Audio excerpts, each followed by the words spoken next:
नमस्कार। आज हम बात करेंगे एक ऐसी महान शख्सियत की जिसका पूरा जीवन सपनों की दुनिया जैसा है। बात है 11 मई 1998 की। भारत ने एक पावरफुल परमाणु परीक्षण किया। दुनिया इस परमाणु परीक्षण के बाद सख्ते में आ गई। इस शांत रेगिस्तान पोखरण से पूरी दुनिया ने भारत की ताकतवर आवाज को पहचाना। भारत ने एक इतिहास रच दिया। लेकिन आपको मालूम है, इस महान ऐतिहासिक घटना के पीछे खड़ा था एक ऐसा शख्स जिसका पारिवारिक इतिहास बहुत साधारण था। यह शख्स एक सामान्य मध्यम वर्गीय परिवार का ऐसा जादुई व्यक्तित्व था जिसने परिवार की सहायता के लिए लोगों के घरों में न्यूज़पेपर तक पढ़े, स्ट्रीट लाइट के नीचे बैठकर पढ़ाई करी। हाँ, हम बात कर रहे हैं एक ऐसे शख्स की, ऐसे महान व्यक्तित्व की जो न सिर्फ एक महान वैज्ञानिक थे बल्कि एक जनता के राष्ट्रपति थे। यह कहानी है डॉक्टर एपीजे अब्दुल कलाम की, जिन्हें कोई मिसाइल मैन कहता है या फिर कोई आम जनता का राष्ट्रपति।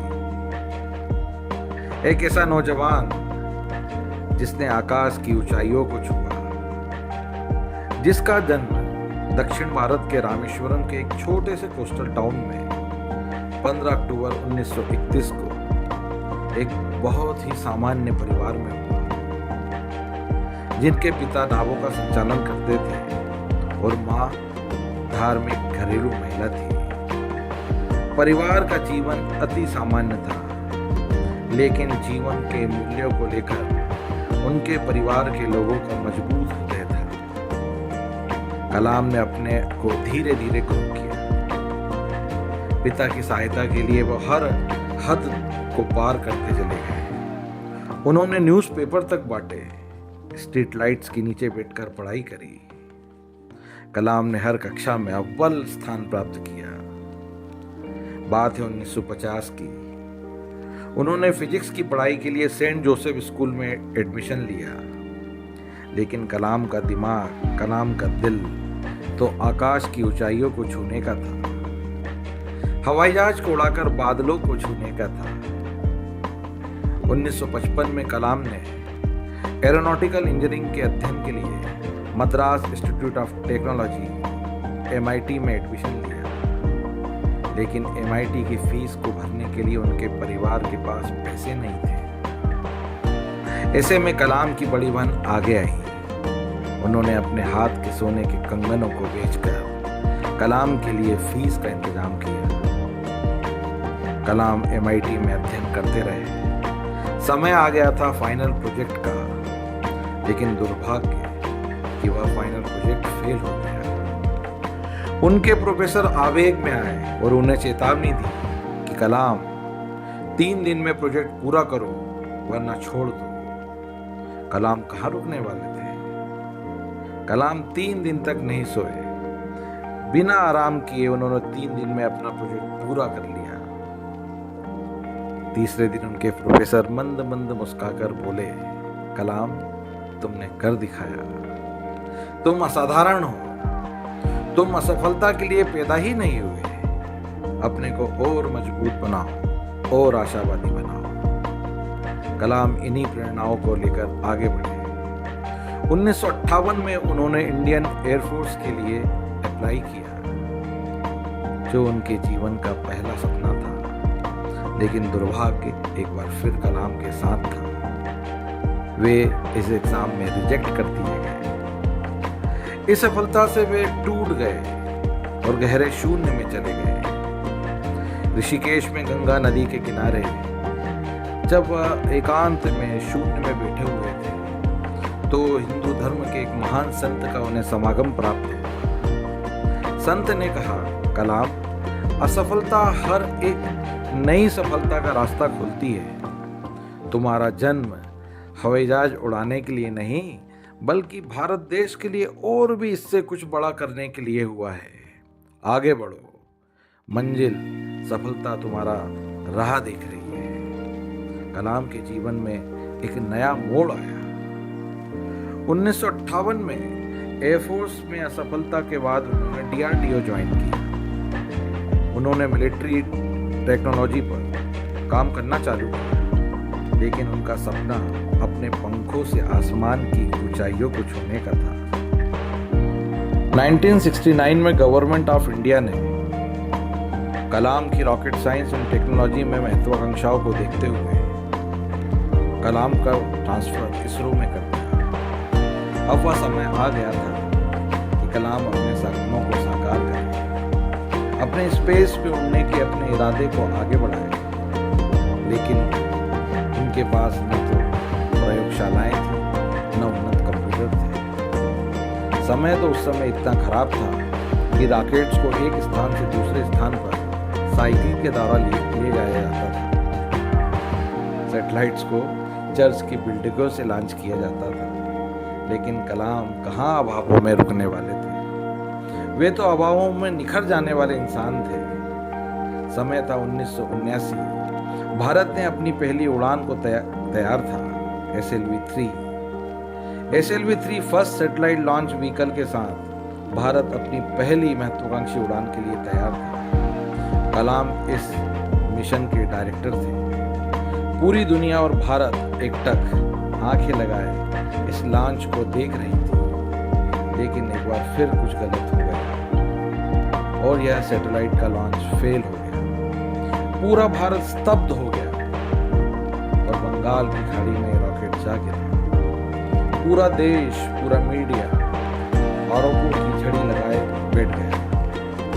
लेकिन इस समय इसरो चीफ सतीश धवन अपनी टीम के सामने एक चट्टान की तरह आके खड़े हो गए और पूरी दुनिया को जवाब दिया, हाँ हम आज असफल हुए हैं, लेकिन मुझे मेरी टीम पर भरोसा है, हम अगली बार सफल जरूर होंगे।